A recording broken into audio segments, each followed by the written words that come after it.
Students, now take in continuation of the Ailing Planet chapter 5 from Hornbill.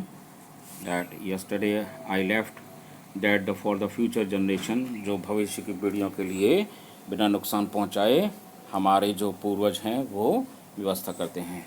So I take from this. In the zoo at Lusaka, Zambia, there is a cage where the notice reads the world's most dangerous animal. Inside the cage, there is no animal but a mirror where you see yourself. Thanks to the efforts of a number of agencies in different countries, a new awareness has now dawned upon the most dangerous animal in the world. So, Lusaka के अंदर that comes in Zambia के अंदर एक जू है, अजायब घर है, जहाँ पर एक केज है. केज मीन्स जो जंगली जानवरों को रखने के लिए पिंजरा होता है. उसमें नोटिस लिखा है कि संसार का सबसे अधिक खतरनाक प्राणी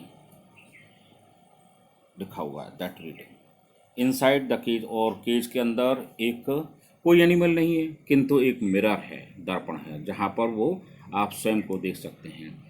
तो इट शोज दैट कि human is a very dangerous, most dangerous animal, यानी कि इंसान को, मनुष्य को सबसे खतरनाक माना गया है. तो thanks to the efforts of तो ऐसी जो विभिन्न देशों की कई एजेंसियां हैं, उनके कोशिशों के लिए धन्यवाद देता है लेखक. A new awareness has now dawned, एक नई अवेयरनेस मीन्स जानकारी, ठीक है, नॉलेज को जन्म दिया है, उभर करके आई है. The most dangerous animal the in world, कि मनुष्य सबसे ज़्यादा अधिक खतरनाक प्राणी है. He has realised the wisdom of shifting from a system based on domination to one based on partnership, यानी कि उसने, प्राणी ने ये महसूस कर लिया है, समझ लिया है कि जो विजडम है, जो बुद्धिमानी से समझ लिया है कि एक सिस्टम, एक तंत्र पर बेस्ड जो डोमिनेशन का है, यानी कि उभर करके आने वाला है, जो प्रभुत्व पर, डोमिनेशन मीन्स प्रभुत्व पर आधारित था, वो अब उसको पार्टनरशिप करने की आवश्यकता है, ये प्राणी ने समझ लिया है.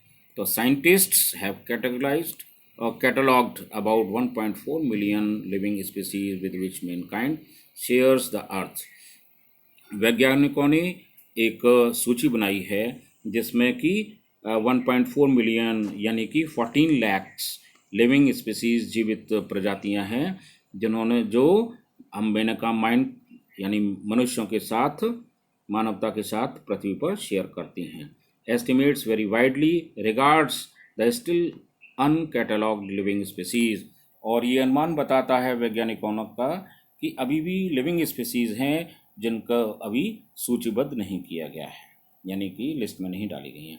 तो biologists reckon that about 3, biologist जो इस बात को सोचते हैं, थिंक करते हैं कि अभी भी गुमनामी अंधेरे में, इग्नोमियस डार्कनेस, जो अज्ञानता के अपमानजनक, इंसल्टिंग पोजीशन में, they are still lying on that ignominious speech पर पड़े हुए हैं, जिनका कोई नामकरण नहीं है, अननेम्ड है. One of the early international commission which dealt inter alia, एक कमीशन है जिन्होंने उन सब के बीच में पड़े हुए जो जंतु हैं, उन्होंने with the question of ecology, यानी कि परिस्थिति विज्ञान पर, और एनवायरनमेंट, पर्यावरण पर के साथ एक क्वेश्चन किया था, जो ब्रांड कमीशन में दिया हुआ है.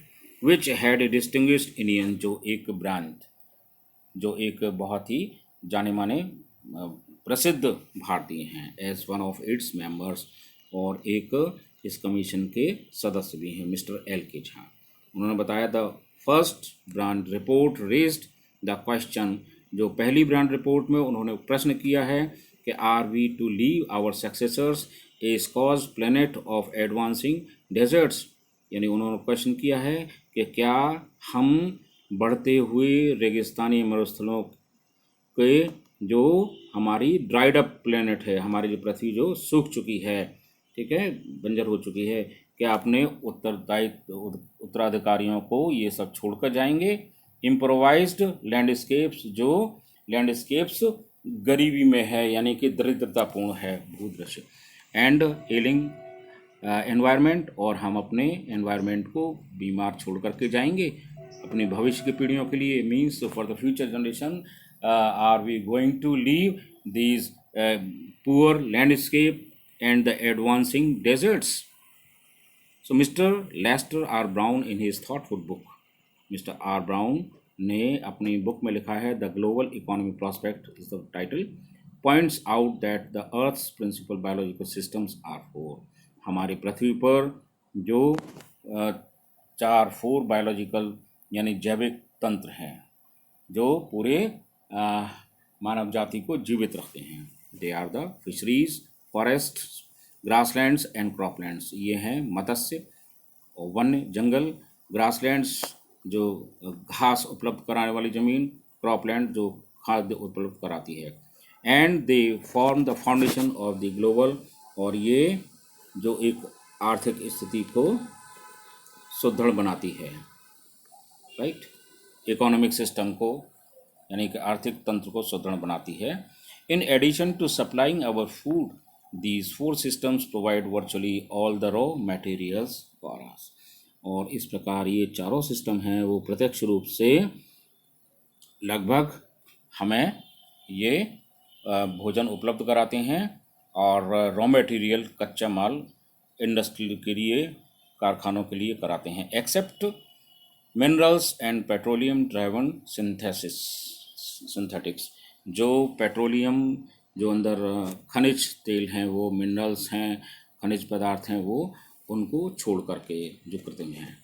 इन large areas of the world human claims on these systems are reaching an unsustainable level.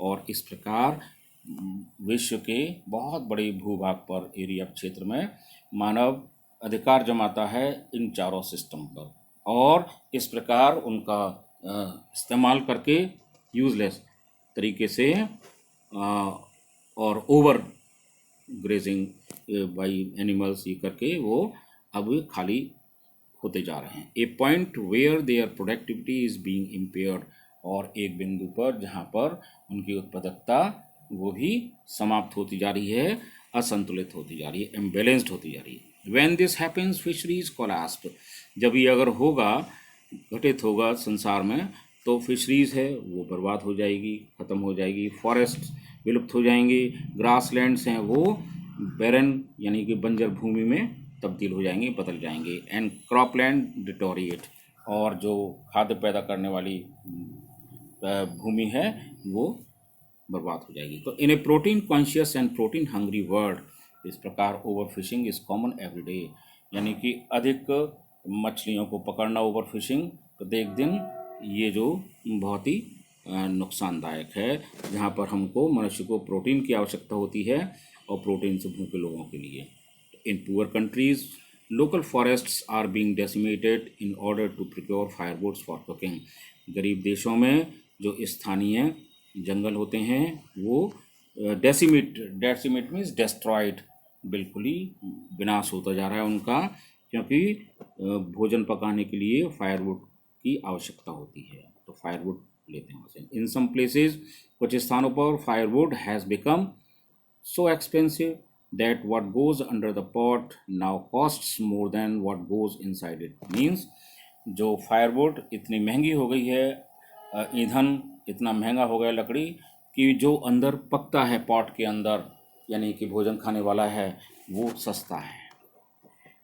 So since the tropical forest is, जैसे कि क्योंकि ट्रॉपिकल फॉरेस्ट उष्ण कटिबंधीय जो वन है, वो in the words of doctor mayor के शब्दों में, the power house of evolution, वो उद्भव के शक्ति स्रोत हैं.